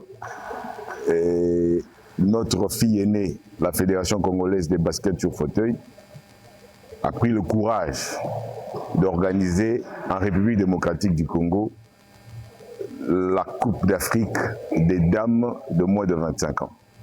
Et il faut oser avec les réalités de chez nous. En tout cas, nous ne pouvons qu'être dans la joie. La fédération avait suffisamment préparé cette compétition. D'ailleurs, je vous informe que cette compétition a connu des reports. Et nous étions vraiment à la phase où on ne pouvait plus reporter. Nous étions obligés, la fédération était obligée d'organiser cette compétition. On ne peut que souhaiter le meilleur à nos dames, mais vous savez, l'objectif de cette compétition, c'est d'abord de permettre aux dirigeants, à nos autorités, de comprendre et de voir comment les personnes handicapées en République démocratique du Congo sont capables de faire ce que les autres font, c'est-à-dire la pratique du sport. Et aussi présenter la République à travers le sport paralympique. La compétition devait avoir lieu l'année passée. Ça n'a pas marché. Et là, la compétition va commencer le 16. Donc c'est lundi déjà. Nous commençons la compétition du 16 au 21 mars. Donc là déjà, il y a des délégations qui viennent. Nous avons déjà reçu la délégation de l'Afrique du Sud, du Libéria. Et nous attendons aussi nos amis de Kenya. Je crois qu'ils sont déjà arrivés. Donc voilà, c'est du 16 au 21 mars que nous serons dans la fête. C'est une occasion, venez, vous allez voir les léopards dames, vous allez voir les équipes étrangères qui sont au sol congolais, les Sud-Africains, les Kenyans, vous allez voir les Libériens qui sont ici et vous allez découvrir, et c'est vraiment un spectacle extraordinaire.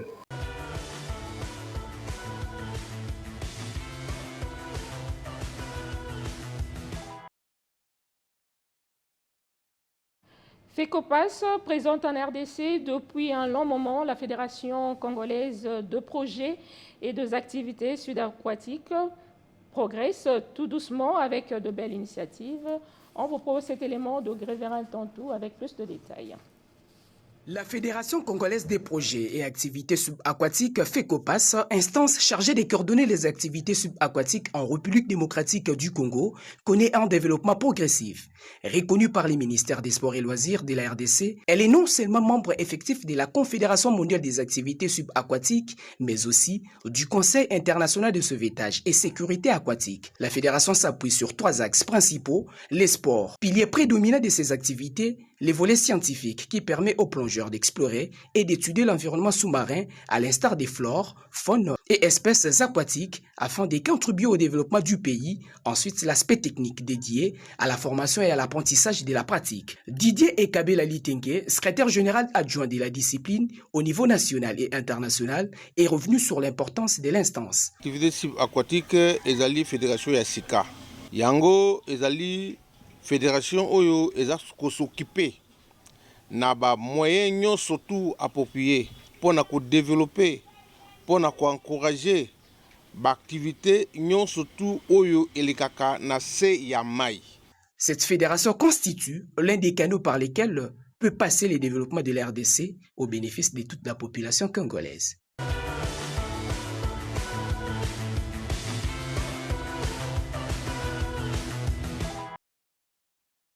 La présence des arbitres femmes dans le rugby progresse du jour au lendemain en RDC. Cas de Grace Diakanda et Sarah Pemba. Suivez ce portrait de deux athlètes.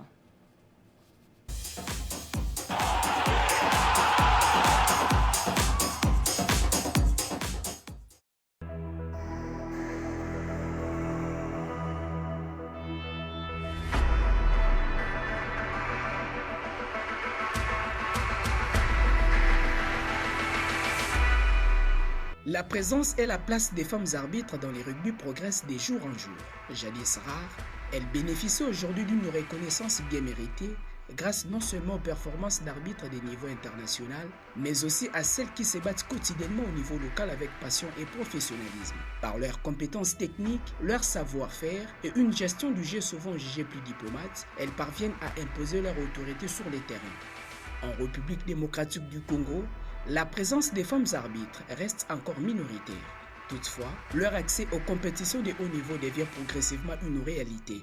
Des figures comme Grace Diakanda et Sarah Pemba représentent dignement la RDC sur la scène internationale. Je n'aimais pas vraiment le rugby, mais vu que ma petite sœur était dans le rugby, et du coup, elle m'avait intéressée que je puisse intégrer dans le rugby. C'est pour cela que je me suis intégrée, mais malgré tout, je ne l'aimais pas. Mais je me suis intégrée quand même dans le rugby et je le trouvais que le sport était bon. Et aujourd'hui, je suis devenue arbitre, étant que d'abord athlète, et puis jusqu'à ce que j'ai eu mes formations d'arbitrage. Maintenant, là, je suis arbitre international. Le World Rugby me connaît parce que j'ai eu tant de formations avec des blancs qui étaient venus de par-ci, par-là.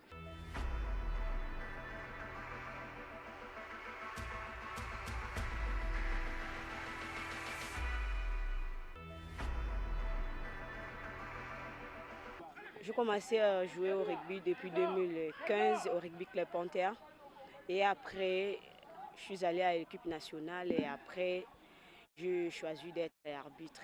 On a fait les formations, on a fait les premières formations, c'était avec Sarawi. On a fait premier niveau, deuxième niveau. Je suis arbitre de première division, arbitre international. J'ai déjà arbitré le match de Brazzaville, RDC.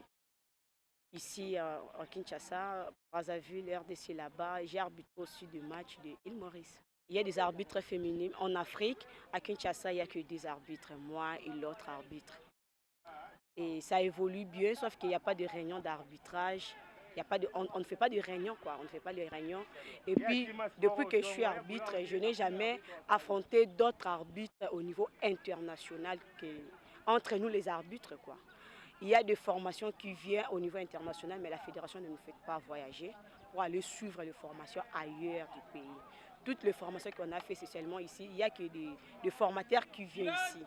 Mais de nous, sortir au pays pour aller prendre ou suivre les formations ailleurs, ça ne se fait pas. Le match de stage, on n'a pas encore fait. Donc, des niveaux internationaux, ça se fait seulement ici.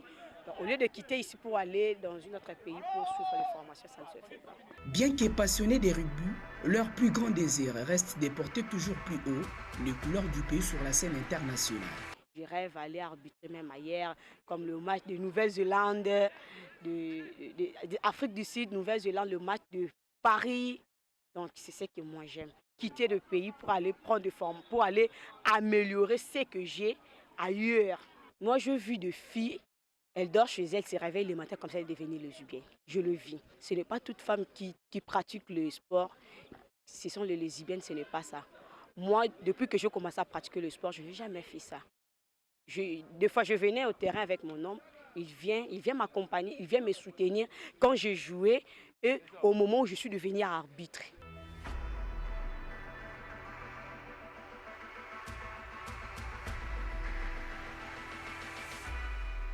Il y a ma mère qui me disait toujours, si on t'insulte, il ne faut pas suivre les insultes là. Il faut persévérer, il faut aller jusqu'au bout. Et tant que vous avez un objectif, il faut atteindre cet objectif-là. Donc pour les insultes là, ça ne me regarde pas. Si on dit que tu es lesbienne ou comment, donc il y a toujours des insultes, il faut toujours accepter cela. Mais le fait que c'est un job, j'ai un objectif que moi-même je sais là où je vais atteindre, qu'est-ce que je veux faire maintenant dans la vie, c'est un peu ça. Dans un environnement longtemps dominé par les hommes, elles réussissent à imposer le respect grâce à une autorité naturelle et une grande finesse dans l'arbitrage. Juste dire aux filles qui restent à la maison et qui ne se concentrent pas au sport, donc qui voient le rugby de loin, disent que le sport là c'est sauvage et puis c'est comme ça, c'est patati patata. Donc je voulais leur dire qu'ils viennent intégrer au rugby parce que dans le rugby nous avons toujours des principes. Donc on ne peut pas toujours faire de coups, commandes, de plaquages, tout consort, non. Donc on est là tel que nous sommes là. Il y a des sports qui ont des principes, qui ont aussi des règles de jeu, donc c'est un peu ça. Donc premièrement, je leur souhaite d'abord bon début du mois de mars. Donc c'est notre mois. Je souhaite à tout le moment, à toutes les femmes, toutes les jeunes filles, même des bébés qui viennent de naître là, et tant qu'elles sont des femmes, donc nous sommes fiers d'être femmes et nous sommes aussi fiers de pratiquer les sports. Même si leur représentation demeure encore faible, la Fédération congolaise des rugby, la Ligue provinciale des rugby de Kinshasa, multiplie les initiatives pour encourager la féminisation de l'arbitrage en RDC. Confirmant que la compétence prime sur les genres dans la gestion des rencontres des rugby, les femmes arbitres s'imposent désormais comme une réalité au cœur des mélos.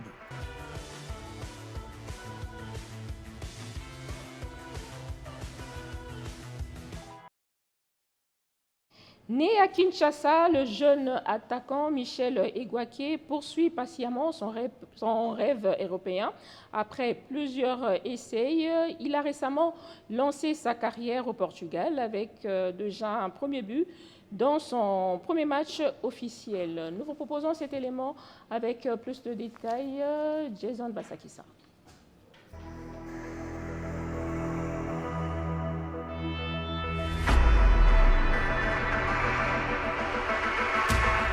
En RDC, le football est souvent une promesse d'avenir. Pour Michel Egwake Mabosso, cette promesse a commencé très tôt, ballon au pied. Formé à l'Académie Club Oudjana, l'attaquant se fait rapidement remarquer pour son instinct de buteur. Triplé lors de son premier tournoi, puis une saison impressionnante avec 34 buts en 24 matchs. Des statistiques qui annoncent déjà un avant-centre au flair redoutable. À seulement 14 ans, il quitte la RDC pour la France, où il poursuit sa formation à l'AFC Creil.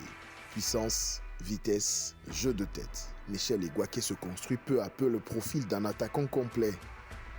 Son parcours le mène ensuite à plusieurs essais en Europe, notamment au Girona FC en Espagne et au Boa Vista FC au Portugal. Des expériences enrichissantes, mais sans signature à la clé. Une période d'attente et de travail, notamment au SC Salgueiros, où des problèmes administratifs l'empêchent longtemps de jouer officiellement.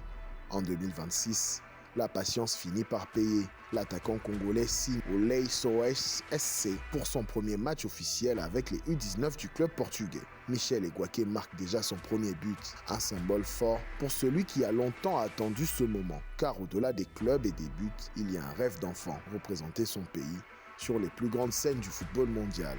Le sentiment qui m'anime en ce moment, je ressens de la fierté, de la joie et de la reconnaissance envers les supporters, envers le club qui m'a tout donné depuis que je suis arrivé. Je ressens de la fierté très clairement. Pourquoi? Parce que ça faisait un long moment que je n'ai pas pu faire des matchs officiels, 1 an et demi sans pouvoir jouer et marquer un but dès ton premier match en match officiel. J'avoue que c'est de la fierté et j'avoue que ça me rend tellement heureux malgré la défaite. Mais ça me rend heureux quand même d'avoir au moins marqué mon tout premier but et je pense que pendant les prochaines saisons, pendant les prochaines saisons qui vont arriver, les prochains matchs, et pourquoi pas marquer notre but et permettre à mon équipe d'aller encore plus loin dans le championnat. Mon rêve, je pense que comme tout jeune footballeur qui rêve d'être grand, je rêve d'être grand et je serai grand. Mais comme rêve, pour moi, je pense que là pour l'instant, je rêve déjà très très grand, mais pour l'instant, mon rêve c'est d'écrire l'histoire dans le football portugais, précisément à Leixões. Et je pense qu'avec le temps, quand le temps il va arriver, je pense qu'à un moment je pourrai aller encore plus loin parce que je sais que j'irai plus loin. Guidé par sa foi et par une conviction simple, Michel Egwake avance avec patience et détermination. Heureux celui qui croit sans avoir vu. Et pour ce jeune attaquant congolais, l'histoire ne fait peut-être que commencer.